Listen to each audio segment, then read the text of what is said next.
না, এরকম কোনো ঘটনা হয় নাই, টুকটাক হয়েছে, দু এক রকমের একটু একটু হয়েছে, সেটা কোনো সমস্যা না। এরকম ভয়াবহ অগ্নিকাণ্ড আর আমাদের জীবনে শুনি নাই।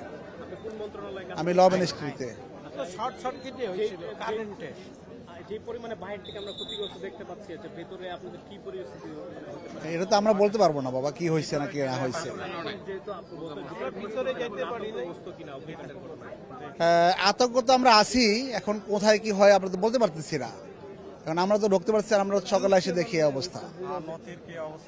আজকে আপনাদের অফিস চলমান থাকবে এরকম কোনো মেসেজ? এখনো কোনো মেসেজ পাই নাই। আমরা সব কর্মচারী চলে আসছি এখানে। এখন ভিতরে কি সিদ্ধান্ত হচ্ছে কি হচ্ছে না আমরা তো জানি না। আমরা তো আছি, অপেক্ষা করতেছি ঢোকার জন্য। আমরা তো মনে করেন সকালবেলা জানি না যে আগুন লাগছে, আইসা দেখলাম এরকম গেট বন্ধ, ঢুকতে দিচ্ছে না। এখন প্রতিপক্ষ যতক্ষণ পর্যন্ত আমাদের কিছু না দিবে এতক্ষণ পর্যন্ত আমরা তো যেতে পারি না, অপেক্ষা করতে হবে, বুঝলেন। এখন আমার চাকরি জীবনে এরকম ঘটনা আমি কোনোদিন দেখি নাই, শেষ পর্যায়ে আসি, এখন আর দেখি নাই। এটা কালকে অফিস ছুটি ছিল, সারাদিন অফিস ছুটি ছিল, এরকম একটা ঘটনা কেমনে হইল, এটা একটা আশ্চর্যের ব্যাপার। জি জি জি, সারা বাংলাদেশের ডিপার্টমেন্ট টু বাংলাদেশ সচিবালয়।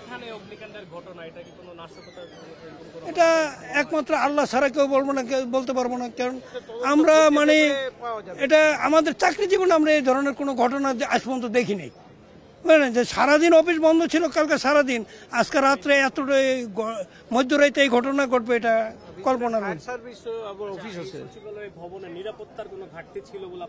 না না না, এরকম না। নিরাপত্তা সবই ছিল, আইন শৃঙ্খলা ছিল, ফায়ার সার্ভিস আছে ভিতরে, কিন্তু মধ্যে রাত্রে যে আগুন লাগলো, কেন লাগলো, কিভাবে লাগলো, এটা তদন্ত করে এটা খতিয়ে দেখলে বোঝা যাবে যে কি হয়েছে। এখন শর্ট সার্কিট হয়েছে না পরিকল্পনা তো কিছু হয়েছে, সেটা বোঝা যাবে পরে, এটা তদন্ত পরে।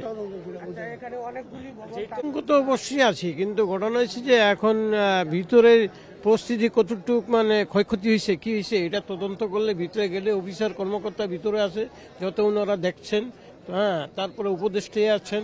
এখন অফিস বন্ধ করবে, কালকে বন্ধ দিছিল, কি কারণে এটা দুর্ঘটনা ঘটলো, এটা স্বাভাবিক। এটা আমরাও মনে কষ্ট যে কোনো কিছু কারণে কি কারণে হয়েছে, সেটা তো ওনারা এখন তদন্ত করবে।